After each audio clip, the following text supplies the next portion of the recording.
Hello friends, good morning. आपके अपने YouTube channel success study circle में स्वागत है।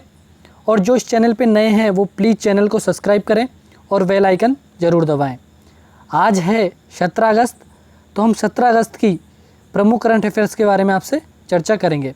तो चलते हैं हम आज के पहले प्रश्न की ओर। हमारा आज का पहला प्रश्न है, भारत की नागरिकता निम्नलिखित में से किस प्रकार से प्राप्त की जा सकती है? जन्म से, वंशानुक्रम से, देशीकरण से या उपरोक्त सभी से। तो हम कैसे प्राप्त कर सकते हैं?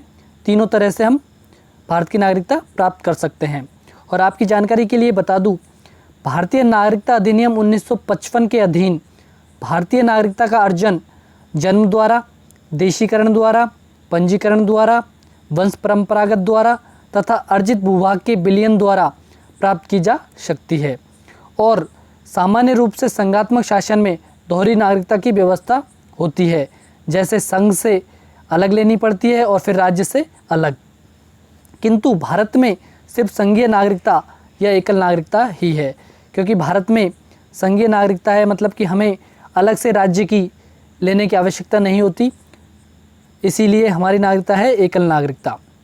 तो बढ़ते हम अगले प्रश्न की ओर। हमारा अगला प्रश्न है, हाल ही में निम्न में से कौन जांबाज पुलिसकर्मी राष्ट्रपति के मेहमान बने थे? तो ये तीनों ही जांबाज पुलिसकर्मी राष्ट्रपति के मेहमान बने थे, सुनीता मान, मनीष कुमार और जितेंद्र। इतिहास में पहली बार ऐसा हुआ है कि दिल्ली पुलिस के तीनों जांबाज पुलिसकर्मी राष्ट्रपति के मेहमान बने हैं। स्वतंत्रता दिवस के अवसर पर राष्ट्रपति रामनाथ कोविंद द्वारा हर साल होने वाले एट होम रिसेप्शन में इन तीनों को मेहमान के रूप में आमंत्रित किया गया था। और मैं इन तीनों के बारे में थोड़ी थोड़ी डिटेल आपको बताता हूँ। सुनीता मान जो दक्षिणी दिल्ली के मेंदागर ही पुलिस स्टेशन में तैनात थी और उन्होंने कोविड-19 लॉकडाउन के दौरान भाटी माइंस में बड़ी प्रवासी आबादी के साथ काम किया था और उन्होंने महिलाओं में भी जागरूकता पैदा करने का बहुत ही अच्छा काम भी किया था। बात करें मनीष कुमार की, तो ये द्वारिका डीसीपी ऑफिस में तैनात हेड कांस्टेबल थे। इन्होंने लॉकडाउन के दौरान गरीबों के लिए एक मसीहा बनकर काम किया था और प्रधानमंत्री मोदी जी के भाषण से प्रेरणा लेकर उन्होंने कम्युनिटी किचन स्थापित किया था और संकल्प लिया था कि इस मुश्किल वक्त के में कोई भी व्यक्ति भूखा नहीं सोना चाहिए। और कोरोना वायरस जैसा दिखने वाला इनका हेलमेट भी काफ़ी चर्चा में रहा था। और बात करें हम जितेंद्र की, तो ये 43 वर्षीय हेड कांस्टेबल थे और कोरोना पॉजिटिव पाए गए थे, जिसके बाद मई में वे क्वारंटाइन हो गए और फिर रिकवरी के बाद हरियाणा अपने गांव चले गए थे। किंतु जब उन्हें पता लगा कि उनके ही एक सहकर्मी की पत्नी की हालत गंभीर है, तो वे इसके तुरंत बाद वह प्लाज्मा दान करने के लिए दिल्ली पहुंच गए। इनके यही विशेषताओं के कारण राष्ट्रपति ने मेहमानों के रूप में इनको राष्ट्रपति भवन में आमंत्रित किया था। तो आगे बढ़ते हम। हमारा अगला प्रश्न है, हाल ही में चंबल प्रोग्राम बे का नाम बदलकर किस नाम पर रख दिया गया है? तो ये रख दिया गया है अटल बिहारी वाजपेयी के नाम पर। किसके नाम पर? अटल बिहारी वाजपेयी के नाम पर। जो पूर्व प्रधानमंत्री अटल बिहारी वाजपेयी है, उनकी दूसरी पुण्यतिथि पर मध्य प्रदेश के मुख्यमंत्री शिवराज सिंह चौहान ने घोषणा करते हुए कहा कि अटल बिहारी वाजपेयी की पुण्यतिथि पर स्मरण करते हुए हमने चंबल प्रोग्रेस वे का नाम अटल बिहारी वाजपेयी चंबल एक्सप्रेस वे करने का निर्णय लिया है, ताकि हम सब उन्हें याद करें और पूरी सामर्थ्यता के साथ एमपी का नवनिर्माण करें। यही उनके चरणों में सच्ची श्रद्धांजलि होगी। इतना कहकर उन्होंने इसका नाम क्या रख दिया? Atal Bihari Vajpayee Chambal express way. तो बढ़ते हम अगले प्रश्न की ओर। हमारा अगला प्रश्न है, हाल ही में स्वतंत्रता दिवस के अवसर पर राष्ट्रपति रामनाथ कोविंद द्वारा सेना मेडल किसे दिया गया है? तो ये दिया गया है राजेश शर्मा को। किसको? राजेश शर्मा को। वैसे दिया सेना मेडल बहुत से पुलिसकर्मियों को है, पर ये ऑप्शन है उनमें राजेश शर्मा ही है, मनीष को नहीं दिया गया है। अगर आप कमेंट बॉक्स में कमेंट करोगे तो मैं जो भी मेडल दिए गए हैं स्वतंत्रता दिवस पर, उसकी PDF अपने टेलीग्राम चैनल है सक्सेस स्टडी सर्किल, उस पर डाल दूंगा। तो बढ़ते हैं हम अगले प्रश्न की ओर। हमारा अगला प्रश्न है, हाल ही में किस बैंक ने मिनिमम बैलेंस नहीं रखने पर किसी प्रकार का चार्ज नहीं लेने की घोषणा की है? तो ये की है SBI बैंक के द्वारा। किसके द्वारा? SBI बैंक के द्वारा। और उन्होंने घोषणा की है कि अब जो मिनिमम बैलेंस रखना पड़ता था शहरी क्षेत्रों में 3,000 रुपये और ग्रामीण में 1,000 रुपये, तो वो नहीं होने पर भी किसी प्रकार का कोई चार्ज नहीं कटेगा। और साथ ही उन्होंने SMS के एवज में लेने वाला चार्ज भी माफ़ कर दिया है। और यह घोषणा उन्होंने की है स्वतंत्रता दिवस के अवसर पर। तो बात आई है SBI की, तो हम SBI की स्थापना हुई थी 1906 में, और किसके रूप में हुई थी? इसकी बैंक ऑफ कलकत्ता के रूप में।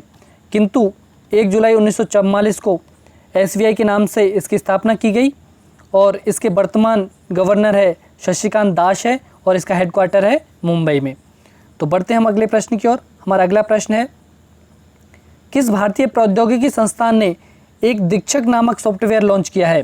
तो ये किया है IIT खड़गपुर ने। किसने? IIT खड़गपुर ने लॉन्च किया है। और ये किसने किया है? इलेक्ट्रॉनिक्स और इलेक्ट्रिकल कम्युनिकेशन डिपार्टमेंट के प्रोफेसर राजा दत्ता ने इस सॉफ्टवेयर को बनाया है।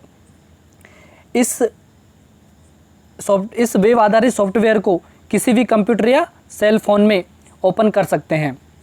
कोरोना के कारण बने हालातों के बीच चुनौतियों का सामना कर रहे शिक्षकों के लिए IIT खड़गपुर के शोधकर्ताओं ने इस दीक्षक नाम के सॉफ्टवेयर का लॉन्च किया है। और इससे क्या फ़ायदा होगा?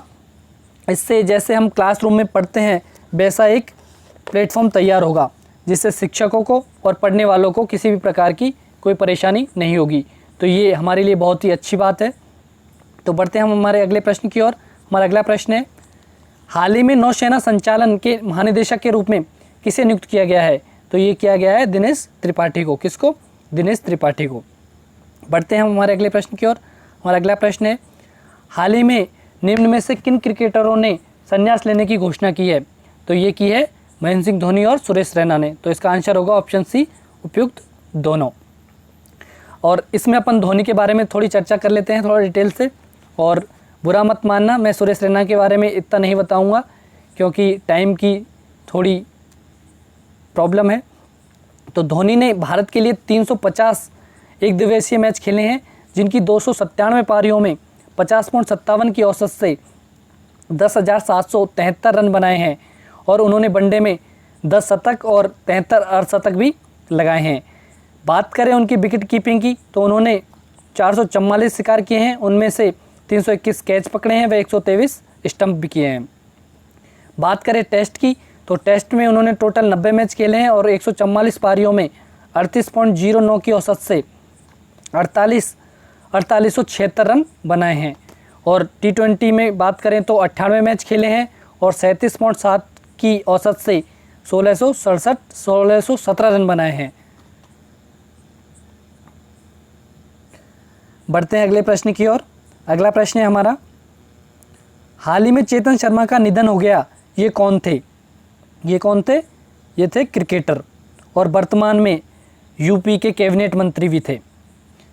और ये कोरोना से संक्रमित थे, जिस कारण इनकी कल मृत्यु हो गई।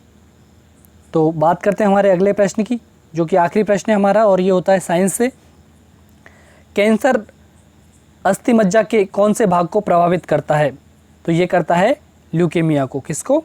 ल्यूकेमिया को। और जो रक्त कैंसर है उसी को हम क्या कहते हैं? ल्यूकेमिया। और सामान्य तौर पर RBC और WBC का जो अनुपात है वो होता है 600:1।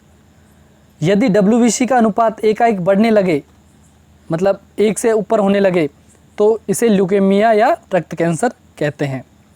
तो दोस्तों आज के लिए इतना ही। कल फिर नए प्रश्नों के साथ आपसे फिर मुलाकात होगी।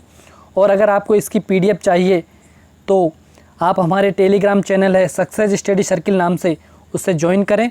और इस वीडियो की PDF डाउनलोड करने के लिए मैं लिंक डिस्क्रिप्शन में भी प्रोवाइड कर दूंगा। तो धन्यवाद।